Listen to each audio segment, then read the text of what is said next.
Nabi Adam dan Nabi Musa pernah beragu argumentasi. Allahu alam ini kapan? Apakah waktu di zaman Nabi Musa AS? Apakah ini di alam yang lain? Karena ruh para nabi bertemu di alam barzah, atau mungkin nanti di hari kiamat. Yang jelas Nabi Adam dan Nabi Musa beragu argumentasi. Lalu Musa berkata, "Hai Adam, engkau adalah bapak kami. Engkau telah menyia-nyiakan kami dan telah mengeluarkan kami dari surga." Seakan-akan Nabi Musa mengatakan, "Hai Adam, kalau kamu dulu tidak memakan buah yang Allah larang, kita tetap di surga nih." Menyalahkan Nabi Adam AS. Maka Adam berkata apa? "Engkau adalah Musa, Allah telah memilihmu dengan firman-Nya dan Dia telah menuliskan Taurat untukmu dengan tangannya. Apakah engkau mencelaku atas suatu perkara yang telah Allah tetapkan atau takdirkan terhadapku 40 tahun sebelum Dia menciptakanku?" Jadi sebelum Adam AS diciptakan, semua sudah tercatat ini. Allah sudah catat. Maka Nabi Adam mengalahkan argumentasi Nabi Musa, maka Nabi Adam mengalahkan argumentasi Nabi Musa sampai 3 kali Nabi SAW ulangi. Yang perlu kita garis bawahi Bapak Ibu sekalian, jangan pernah memahami kalau Nabi Adam alaihissalam diturunkan di muka bumi karena Nabi Adam bermaksiat.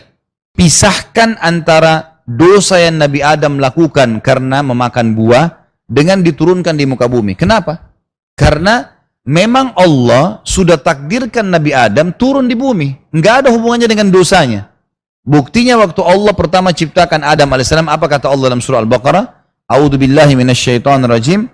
Inni ja'ilun fil ardi khalifah. Saya akan ciptakan sebentar lagi nih makhluk, waktu Nabi Adam baru mau dibuat, diciptakan, yang akan jadi pemimpin di muka bumi. Berarti Nabi Adam diciptakan untuk apa? Untuk di muka bumi memang.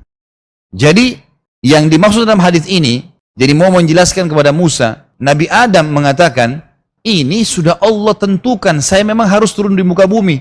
Bukan saya yang keluarkan kalian dari surga. Nggak ada hubungannya.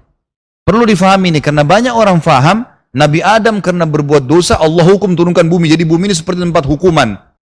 Bukan itu. Bumi Allah ciptakan, dan sebelum manusia sudah ada makhluk-makhluknya. Lalu Allah ciptakan Adam alaihissalam memang untuk diturunkan di bumi.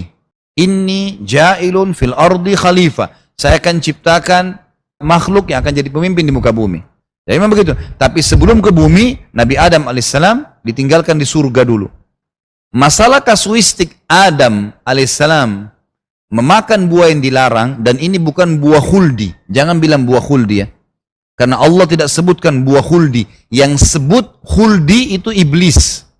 Karena iblis mengatakan dalam Al-Quran, "Hai Adam, mau nggak saya tunjukkan kepadamu syajaratul khuld?" Dalam Al-Quran diceritakan. Jadi yang bilang ini pohon khuld. Khuld itu diambil dari kata-kata khalid yang berarti kekal. Jadi yang dimaksud dengan buah khuld itu kalimat dari iblis. Buah yang kekal. Kalau kau makan hai Adam dengan istrimu, kamu akan seperti malaikat kekal. Allah tidak larang kamu makan buah ini kecuali karena kalau kamu makan, kamu akan kekal. Oleh karena itu Nabi Adam tergoda. Nabi Adam alaihissalam melakukan. Dan Allah menyebutkan, fa'asa Adamu rabbah. Maka Adam bermaksiat pada Tuhannya. Dan itu adalah dosa. Tapi Allah subhanahu wa ta'ala maafkan untuk Nabi Adam, meminta maaf. Setelah kejadian itu, memang sudah saatnya ketentuan Allah, Nabi Adam memang mau diturunkan di muka bumi. Jadi tidak ada hubungannya dengan kesalahan Nabi Adam.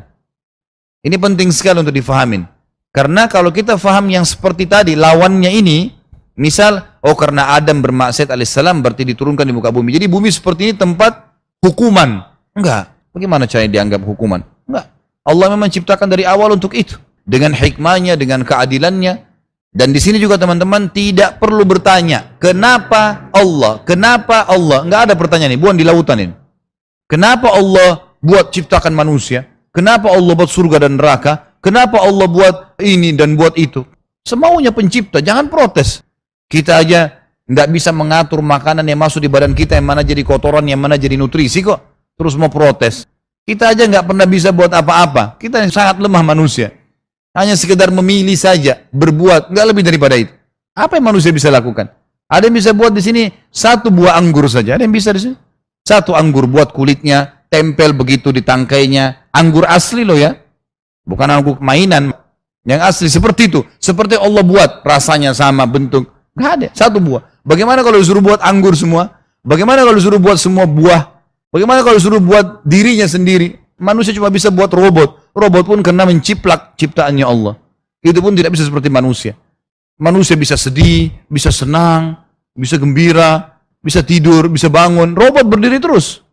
Kaku jalannya. Ciptanya Allah mustahil. Kalau mau dikasih menangis, dibunyi suara, alat. Bukan dia sedih. Kita enggak, dari dalam hati sedih. Susah itu, rumit. Ciptanya Allah luar biasa, sempurna.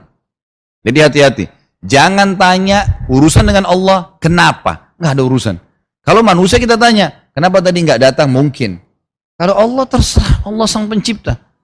Dia mau buat apapun, yaf'alu ma yasha. Allah buat apapun yang dia mau. Tugas kita patuh dan beriman. Akan aman tuh kalau kita ikut patuh dan beriman.